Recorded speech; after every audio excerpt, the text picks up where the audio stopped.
wave to us. Some people are just like what the heck? Everywhere we go! We're just chanting. I'm not really sure. I just kind of go along with it. People wanna know We have this chant from Remember the Titans. who we are!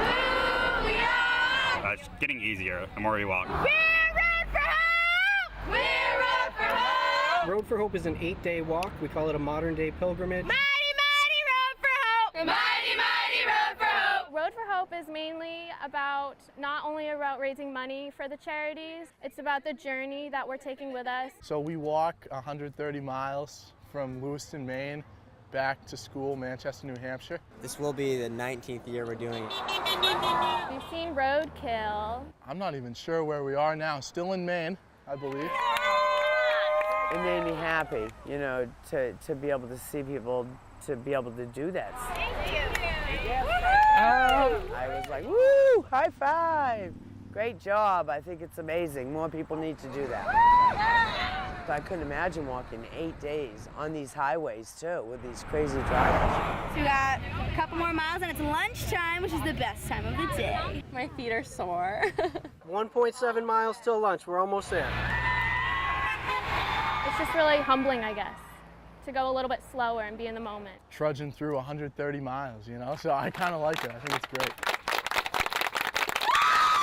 Tomorrow's gonna be the longest day, so we're gonna keep pushing through and we're all gonna make it. Just race right past the finish line and see all the people at the end, you know, so I'm excited.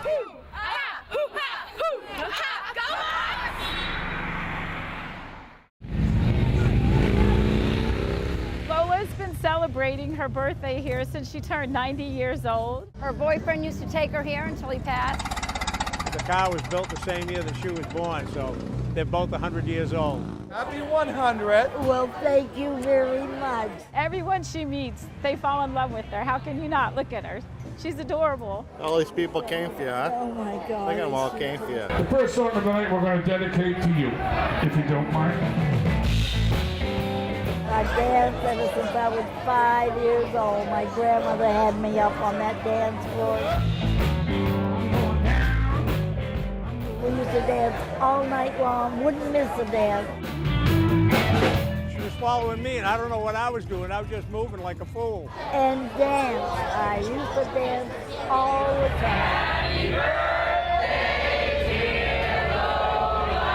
It means the world to all of us, to everybody.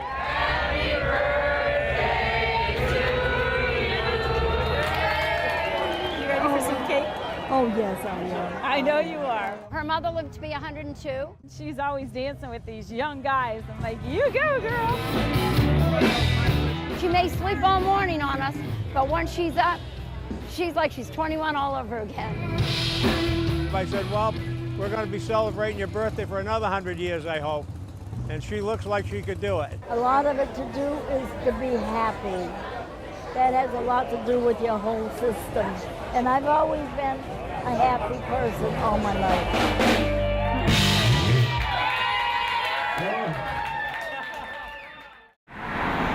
We have to recognize how our actions play into what's happening.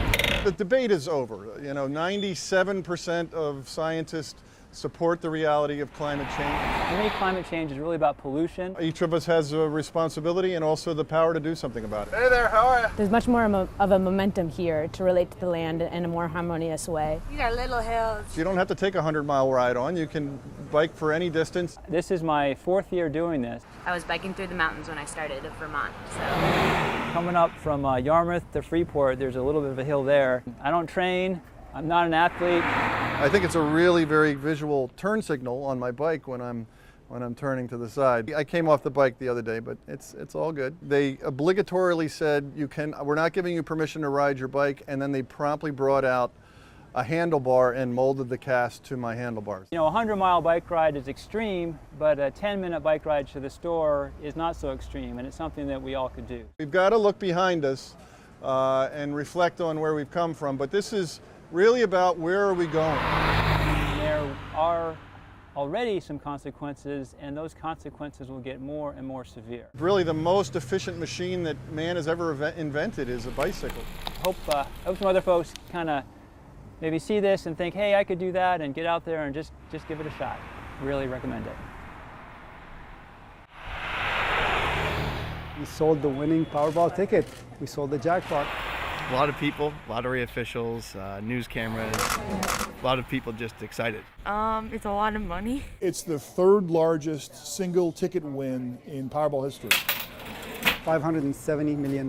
This is not going to happen again for a long time. This is awesome. Hopefully it's someone from town, someone who needs the money. Everybody seems pretty happy in there. So a little bit of crowd here and there in every corner. So congratulations, Camille. Thank you. You're awesome. Hugs, high fives, congratulations. They're just happy for the guy. For me, I get a bonus of $75,000. Everybody's always coming here to see him. He's the store. People come to the store to see Sam. Very exciting for this small town. I did play. I did win $12, so I technically won the lottery, but I didn't win the lottery. This is the first time my store ever hit a jackpot. So this is a big deal. If you think about it, $1 million fills a full hockey bag. So just imagine hundreds of hockey bags of 50s and 100s, and that's how much money we're talking about. Unfortunately, we stayed on the couch last night and didn't come out to get a ticket. A lot of cameras all day, but it feels good. I like the attention. More than life-changing money, this is like, generationally life-changing money. I feel that I am as lucky as the winner himself. And here you go. Can you roll that baby out? Yeah. It's all about giving back to the community. That's why they come and help, as well as giving to those in need. But about 160 boxes so far, so we're still about 90 to go. I need some apples. I'm mixing up the apples, the cinnamon sugar.